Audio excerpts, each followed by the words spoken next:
Hello everyone, welcome to yet another day in this clown decade, the decade where things are only going to get worse before they get better. And today it's a slightly more white-pilling day because Reform came out swinging yesterday evening. And even better, when I say swinging, I mean on multiple different fronts, two main ones to be exact. The first one being a party political broadcast which included quite scathing critiques of not only just the current Labour government, but the previous Labour governments, with Gordon Brown selling the gold being included, the criticisms of cutting the winter fuel allowance, while at the same time allowing for billions to be spent on hotels for migrants. The whole free gifts thing that was going on. I mean, I know the advert uses AI art, which I really don't mind.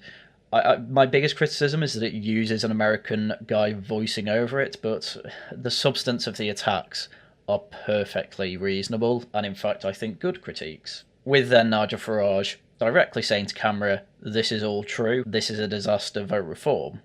I think that was pretty good, and I think it's going to do well for Reform's momentum, because you got to realise Reform's head at the moment is think 5 years ahead.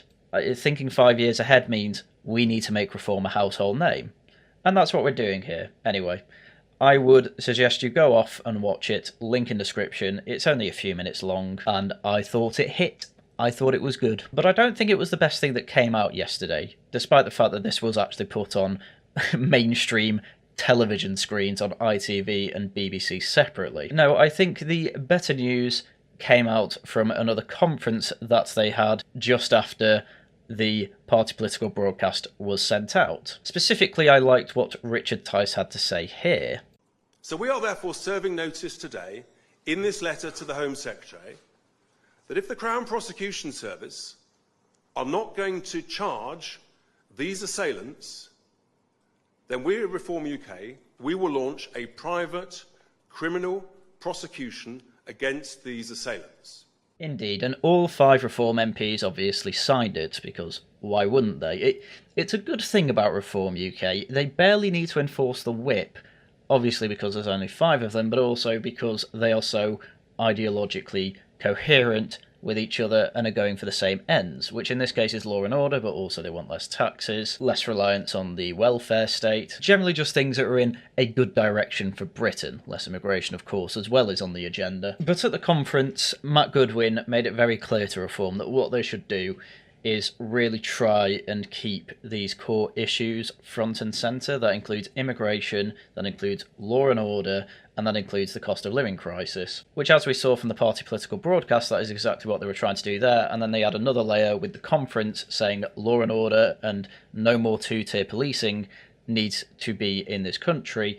Therefore, we are going to pressure you until two-tier policing is out of the window. And this pressure will need to be kept on and consistent.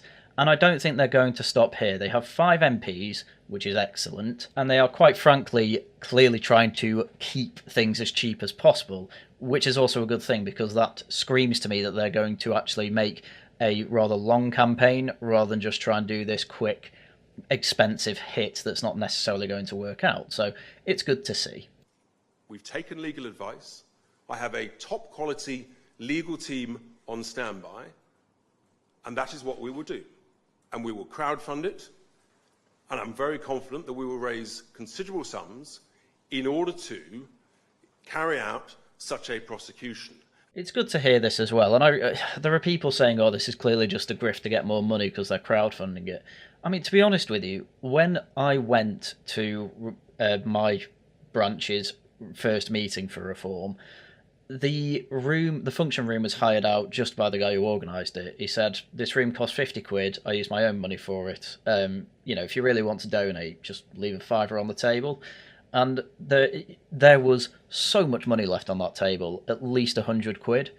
And they're quite clear that they will use that for future functions. And this is how Reform works generally. They crowdfund a lot of it because they don't have as much money backing them as Conservatives and Labour, because they're not one of the main parties. And the Greens have this issue, the Lib Dems probably have this issue as well. God knows what the Northern Ireland ones are like. SNP probably have this issue now because they do not get any donations anymore because they spaff it all up the wall for their own personal gain. But given that Reform, frankly, already has rich people in charge of it who are quite clearly more interested in changing the country for the better than necessarily for their own ends. Lots of boomers especially, which is where most of the money will come from, will trust them, and so I'm perfectly fine with it being crowdfunded. A lot of politics is about money, and saving as much as you can for the party, or donating to the party as much as we can, is definitely a boon for the party, and shows that it's truly grassroots, which is another great thing. They are clearly trying to ride the grassroots train, which ruins any elitism arguments against them, because they're not elites. They're clearly not elites. They just have some rich people who are in the outgroup of the elites. And in order to provide the confidence that our serving police officers up and down the country want in their duty, it is completely unacceptable for the CPS not to charge these people. I mean, it's absolutely true, especially when we have the context of Hare Hill rioters. They've all been prosecuted now. The rioters at the start of August, after the 11 poor girls got stabbed to death, they were pretty much instantly charged and put in jail. And then at the same time now, we've had a load of people released from jail, a bunch of whom have been caught. Some were rapists, by the way, who were caught domestically abusing their wives or girlfriends and were put straight back in jail. Law and order is just in disarray at the moment. I can see why this is their main point of order. And going after this clear, uncivil criminal behaviour from the three lads who started beating up these female officers, and even managed to elbow their own mum in the face and try and blame it on the officers, yeah, of course they should at least be seeing a courtroom. That is at the very least. They should be in prison, really. Yet everything seems to be delayed for this particular case, and everyone has to ask, well, why? Especially with the knowledge that the police officers involved in pacifying the assailants, involved in kicking him in the head, have actually been suspended from the police force, and as far as I'm aware, has not been allowed back in. Now, it's been suggested to me that if we carry out this action and we launch a private criminal prosecution, that the CPS may then adopt it and carry it on themselves and then discontinue it. And so I just serve notice here today. Again, that would be completely, utterly unacceptable to tens of millions of British people. So yeah, this is Reform playing a hand, effectively saying, right, CPS, we will privately prosecute them. You now have a choice. Are you going to pick up the prosecution yourselves to try and actually charge them, or when you pick it up, are you going to try and dismiss it out of court? They've effectively just served a tennis shot to the CPS. That is effectively what has happened here, and in turn to the police in general. Because Greater Manchester Police actually had to release an update after Reform did this, which is showing that this is a tactic that's working. They said, we submitted a comprehensive file of evidence to the CPS in mid-August and await a charging decision. We are committed to getting the officers justice and have not provided ongoing commentary to ensure justice can be served. Which, as far as I care, is fair enough from the Greater Manchester Police point of view. From the CPS point of view, I find that humiliating. We asked you to prosecute these people that assaulted our officers in August. It is now October and nothing has been done. Okay, a comprehensive file effectively means there was a lot of information put in. I still don't understand how that means you can't at least charge them with assault yet. They're still out on bail, and it is raising a lot of questions to the point where, you know, I know people that actually like this move from Reform. They want to see justice done here.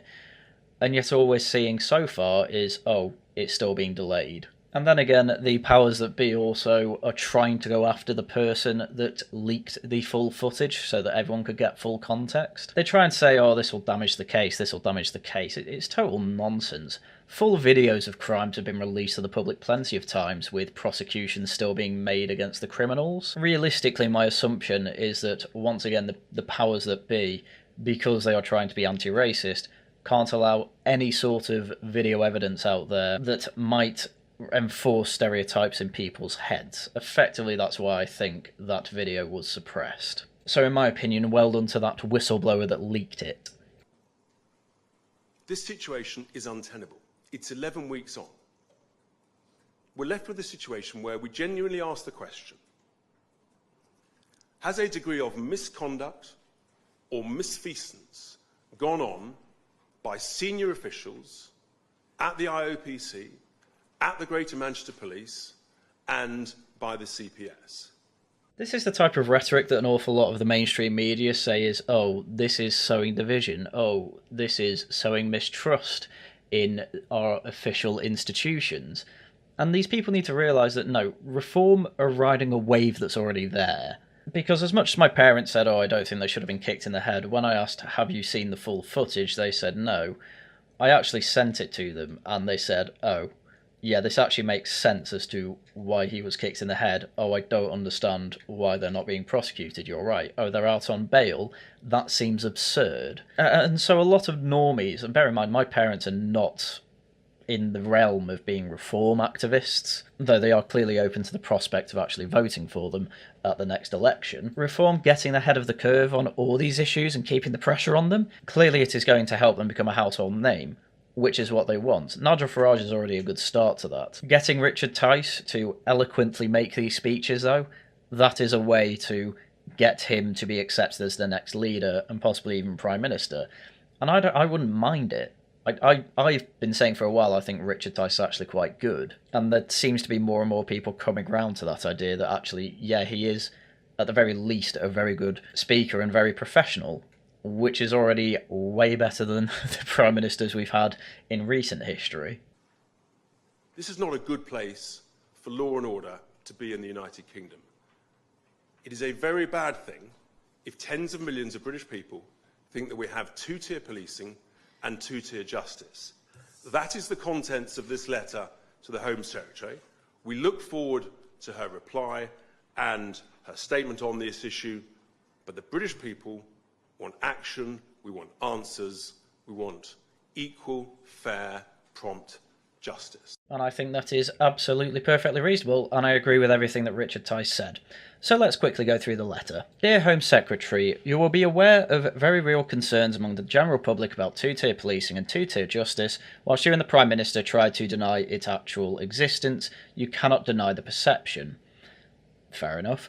We are writing about a current situation which typifies these concerns in the starkest manner that we can ever recall. Not only does it typify it, it's also one of the safest ones I think you can point at. Female officers put into the hospital, one with a broken nose, by people of foreign descent, which does typify the situation of, oh, when it's white British people, the law comes down on them quite hard.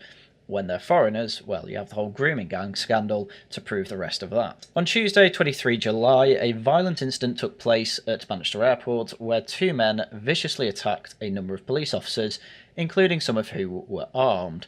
Yes, they were very lucky not to get shot, as I said in the old videos. There is clear CCTV evidence showing exactly how brutal this attack was on the officers, being a very serious offence. The assailants used such a high level of force that one female officer had her nose broken and the other officer was floored and injured. The officers showed great restraint in only using tasers rather than their weapons, for which they should be applauded. And I do completely agree. Whether they are armed or not, you have weapons, you have firearms. If they are attacking you and manage to get their hands on one, then it's curtains for everyone involved. Obviously, if they are being aggressive and attacking you, you should have full use of your firearms. That is what they are there for, to protect yourself and others. Some 11 weeks later, the assailants have still not been charged and they are free on the streets. Given their aggression to these officers, they must be considered a risk to the public. Yet just 2 weeks after this incident, we saw that other people who committed the same offence of assaulting police officers were summarily arrested, charged and jailed within days with long sentences to act as a deterrent. Now, to be absolutely fair to the CPS there, the reason that they were jailed so quickly is because they pled guilty. Now, the charging part is the part where I think it is absolutely fair to criticise the CPS. This is two-tier policing. For some reason, these Manchester Airport assailants are being given special, different treatment. In addition, because the CCTV footage came out in two sections, a false impression was allowed to permeate that the officer had in fact attacked first, when in reality they were desperately fighting to protect themselves from this vicious attack. Inexplicably, the full CCTV footage did not emerge until Saturday 27th of July from unofficial sources. Once again, thank you very much to that leaker. We now understand from our sources that a very senior person within Greater Manchester Police or above, made a deliberate decision not to release the full CCTV footage soon after the incident, overruling a recommendation from more junior officers. This significant decision led to misinformation circulating, protests, and utterly false allegations against the police officers and the GMP, and I covered them in earlier videos as well, where these people were attempting to smash the glass at Rochdale Police Station, a police station that is on the other side of Manchester, and only had as much to do with this incident insofar as they are both under the Greater Manchester Police umbrella, but they are completely different police stations. Again, I had a map of Manchester. When I say it's on the other side of Manchester, I mean it. It's like 30 miles away. So we have a situation where the first investigation was launched by the Independent Office for Police Conduct against the police officers rather than the Crown Prosecution Service against the assailants. The IOPC investigation is ongoing, and bizarrely it appears that they are also investigating the leak of the footage that exonerates the police officers. In reality, common sense dictates that the IOPC should have closed their investigation when this full footage emerged. There is no excuse for this long delay, which shines a very poor light on the CPS and IOPC when the public want prompt, fair, equal justice. Such is the excuse for this long delay, which shines a very poor light on the CPS and the IOPC when the public want proof, fair, equal justice. Such is the public concern over two-tier policing that the CPS and IOPC must give an urgent update on why this is all taking so long. We presume everyone has been interviewed by now, but perhaps they can confirm if this is correct. The CCTV footage is clear, it should not be difficult to make a decision. Yes, I think that's the main thing here. If we're not getting a decision, we'd at least like an update on why exactly this is taking too long. The problem is that I'm expecting a complete lie back from the Home Secretary and the CPS. Greater Manchester Police have already shoved everyone else under the bus, so I don't really care about them.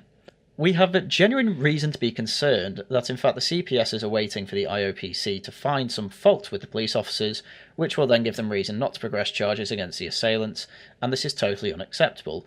I completely agree. I mean, the IOPC, I am shocked, have only so far suspended the officers pending investigation. I'm quite shocked that it's taken kind of a month and a half to say, yeah, they were doing it in self-defence, or yeah, they should be sacked for kicking a guy in the face who was trying to attack them. This delay and lack of support for serving officers is deeply damaging to the morale of all police officers, as well as impacting on the ability to do their job properly. If police officers are constantly working with the fear that their seniors and the IOPC will throw them under the bus at any moment, they will not be able to protect the public in full and fair way that we want. And yeah, this happened in London as well, when Chris Cabba's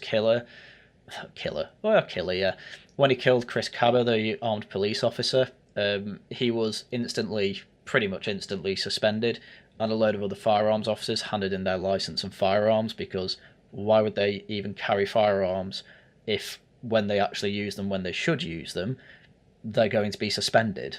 Why would they do that? It was obviously a form of protest, and I believe a similar thing happened with Manchester Airport Police as well.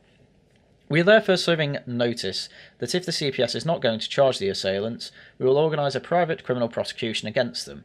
We've taken initial advice and have a legal team on standby to progress when required.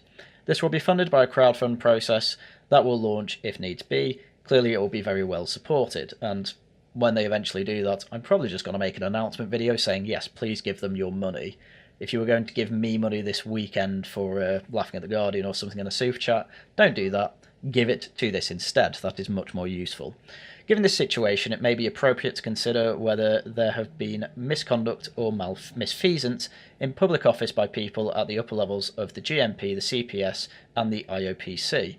Yours sincerely, Nigel Farage, Richard Tice, Lee Anderson, Rupert Lowe and James McMurdoch. Now, to those of you on the fence at reform, if that letter doesn't give you confidence that they are the people that are in Parliament and are going to be pushing concerns that you have, I don't know what else can convince you. The right wing is on the back foot in an awful lot of ways. We currently have a split vote due to the Tories and reform.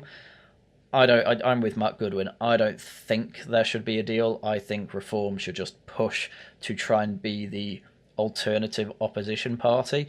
That is what their aim is with the Welsh Senate elections, which is in about a year and a half in May 2026. And that gives them, as I say, a year and a half to prepare a proper campaign, become a household name in Wales at the very least, and be a place for both disaffected Tories and disaffected Labour voters to come and join in to a single voting bloc. Because you've got to bear in mind that Labour has an awful lot of people who are voting for them simply because they cannot bring themselves to vote Tories, but they have values that are pretty similar to small c Conservatives. So having effectively an alternative to the Tories that aren't Tories is going to be quite open to them. And we're seeing that in quite a lot of places. Hell, the most recent polls in Wales show that Reform is actually the second favourite to Labour, behind by 8 points, but if this momentum with Reform keep going, I can see them massively improving, because a lot of campaigners for Reform say that their biggest issue is that people just don't know they exist. I'm not exactly sure how, but I do keep forgetting that your average person is woefully uninformed on most things going on around them. And so, well, that's why I made the YouTube channel, I suppose, to inform people of things that are going on in both a entertaining and informative way.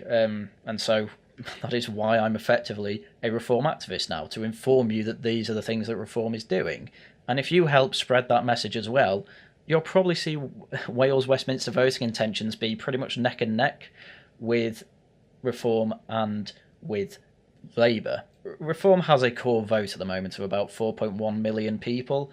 There's no reason that we can't attract people and double that number by the next election. Plenty of people are fed up with the way Britain is, and I don't trust the Tories. Not a lot of people really trust the Tories. Even Tory members don't really trust the Tories. So it makes most sense to move on and destroy Labour with another hammer instead of just using the withered old rusted hammer that is the Tories. Anyway, I think with that we can leave it there. I would once again like to thank you all very much for watching in terms of shilling this week. Today it will be Tosh Talks, where we'll be actually talking about why it's stupid to be right-wing and against Nigel Farage and Reform in general, because a lot of people, especially online, seem to be actively against Farage and Reform, basically because they weren't invited to the party. But we'll go into detail on that tonight. Thursday, I will be on Proper Horror Show stream, talking about the film Teeth. I have watched it at this point. It's gross. But again, you can hear my opinions on that on Proper Horror Show stream. Please follow me on Twitter and go into the Discord if you want to have notification of when that is on. And then finally, we have Laughing at the Guardian on Saturday, and then that'll be it for streams this week. I have a guaranteed video out tomorrow, and as for videos for the rest of the week, well, I will make them as and when I can, as usual. But that's everything I had for you for today, so once again, please subscribe, become a member, send a super thanks if you just want to give a one-off donation. And once again, thank you very much for watching, and until next time, goodbye.